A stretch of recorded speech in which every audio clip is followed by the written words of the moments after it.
Assalamualaikum warahmatullahi wabarakatuh. Saudara-saudara sekalian, baru saja kita mendengarkan putusan Mahkamah Konstitusi terkait hasil akhir Pilpres tahun 2024.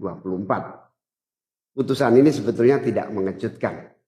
Putusan hari ini mengkonfirmasi bahwa kita semua termasuk MK tak kuasa menghentikan laju pelemahan demokrasi di negeri kita tercinta.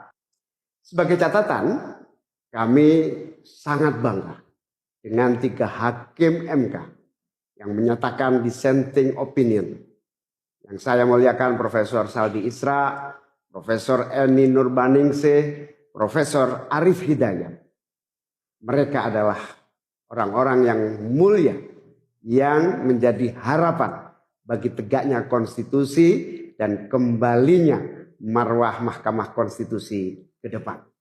Dan mereka akan menjadi catatan indah dan baik dalam sejarah kita berbangsa dan bernegara. Profesor Saldi Isra tadi mengingatkan tentang keadilan substansial, bukan sekedar keadilan prosedural.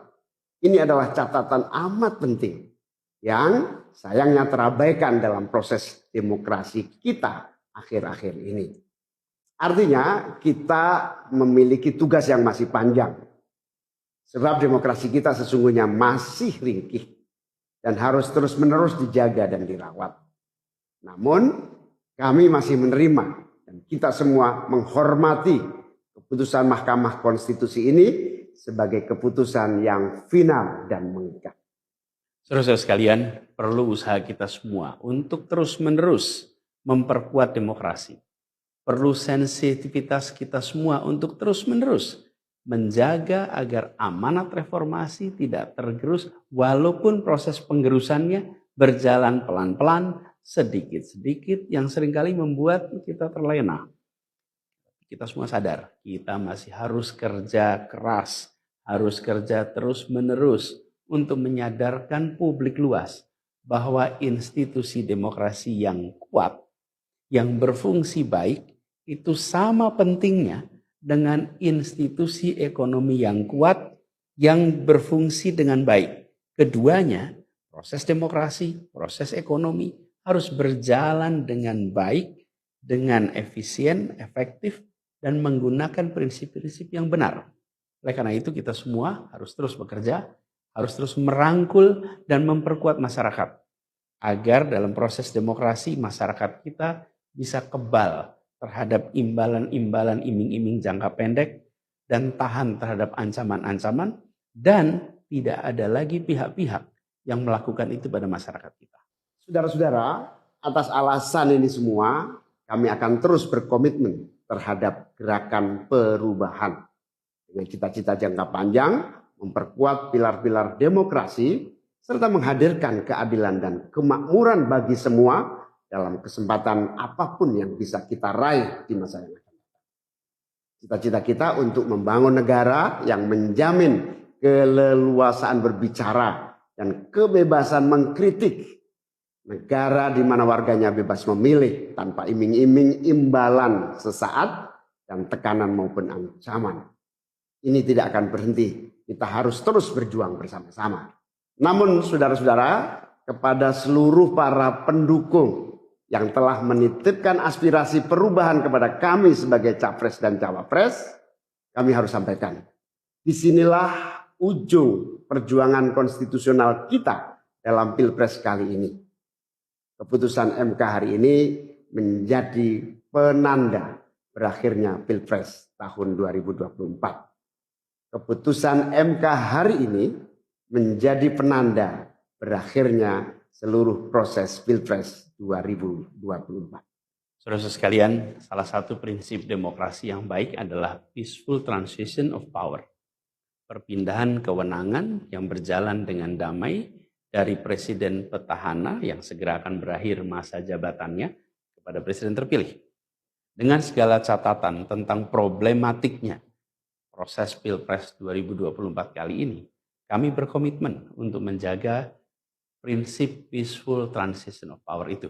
Dan kami memilih untuk menjadi bagian yang terus menjaga, terus membangun mutu demokrasi di Indonesia. Oleh karena itu, pada hari ini kami menyatakan bahwa bagi kami proses Pilpres 2024 telah terlewati seluruh fasenya. Kami sampaikan kepada Pak Prabowo dan Pak Gibran, selamat menjalankan amanat konstitusi, selamat bekerja menunaikan harapan rakyat yang kini diembankan di atas pundak bapak-bapak berdua. Saya sempat berkali-kali ditanya pendapat pribadi tentang Pak Prabowo. Dan saya jawab, beliau adalah seorang patriot. Hari ini saya terus mempercayai sebagai seorang patriot.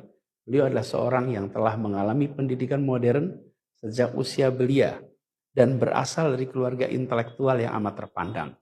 Maka Pak Prabowo tentu paham bahwa dalam demokrasi yang baik, menerima keberadaan oposisi sebagai partner dalam bernegara, menjaga keseimbangan dan independensi 3 cabang kekuasaan, yaitu eksekutif, legislatif, yudikatif. Lalu menjamin kebebasan media sebagai pilar keempat demokrasi, serta yang tidak kalah penting adalah menjaga kebebasan rakyat di dalam bersuara, di dalam mengungkapkan pendapat, di dalam berserikat berkumpul dalam sebuah proses demokrasi. Dan sebagai seorang patriot terdidik, saya percaya Pak Prabowo akan mengembalikan dan akan menjaga nilai-nilai demokrasi ini di masa-masa Indonesia ke depan. Saudara-saudara sekalian, dalam kesempatan ini izinkan kami menyampaikan rasa terima kasih sedalam-dalamnya kepada seluruh pihak yang telah membersamai perjuangan kami. Partai pengusung, Partai Nasdem, PKS, PKB, teman-teman Timnas Amin, teman-teman tim hukum nasional, seluruh teman-teman relawan, para ulama, para tokoh-tokoh agama, para pakar dan rekan-rekan media. Semua yang telah ikut berjuang bersama-sama mendukung perubahan. Mengorbankan banyak tenaga, pikiran dan harta demi memperjuangkan aspirasi perubahan. Saya ucapkan terima kasih. Juga pada anak-anak muda. Anak-anak muda yang pada Pilpres kali ini memberi warna baru, membawa pesan optimisme, pesan kreativitas, pesan inovasi, pesan kebaruan. Terima kasih telah menjadikan Pilpres kali ini Pilpres yang menyenangkan, mencerahkan. Yang tidak kalah penting adalah mencerdaskan. Kampanye yang membuat kita mendapatkan perspektif baru tentang apa arah Indonesia ke depan. Karena itu kami berpesan kepada semua, melihat proses yang terjadi. Proses politik sering nampak kotor dan berujung pada kecewaan. Tapi jangan sampai itu semua membuat kita berputus asa pada proses politik. Begitu banyak cita-cita besar yang dapat diperjuangkan melalui jalan politik. Bila saat ini kondisinya masih begitu mengecewakan, justru ini adalah tanda, ini adalah pengingat bahwa perlu semakin banyak dari kita semua yang mau berjuang di jalan politik. Ini adalah panggilan mereka-mereka yang berintegritas, yang menjunjung tinggi etika, yang memikirkan tentang masyarakat, tentang negara, tentang rakyat, untuk mau masuk di wilayah politik. Bawa kompetensinya, bawa integritasnya, dorong, jangan menyerah, dan jangan putus asa. Jalan perjuangan masih terbentang panjang. Sepanjang usia Republik ini masih terbentang jalan pengabdian untuk melakukan perubahan bagi keadilan, bagi kesejahteraan, bagi kemakmuran kita semua. Dan itu dibutuhkan kemauan untuk mau terlibat di dalam proses politik. Jangan putus asa, mari kita jalan terus untuk perjuangan ini. Teman-teman semua, marilah kita lanjutkan perjuangan. Mengubah yang memang perlu diubah. Melanjutkan perjuangan untuk memperbaiki apa yang memang perlu diperbaiki. Dalam berbagai kesempatan dan ruang yang tersedia di masa yang akan datang. Insya Allah, saya dan Mas Anies akan terus membersamai teman-teman semua di dalam memperjuangkan kebaikan dan perbaikan menuju Indonesia yang adil dan makmur untuk semua. Tetap semangat, jaga stamina, perjuangan masih panjang. Izinkan kami menyampaikan terima kasih. Terima kasih kepada semua. Semoga Allah SWT merahmati negara Republik Indonesia dan melindungi kita semua. Assalamualaikum warahmatullahi wabarakatuh.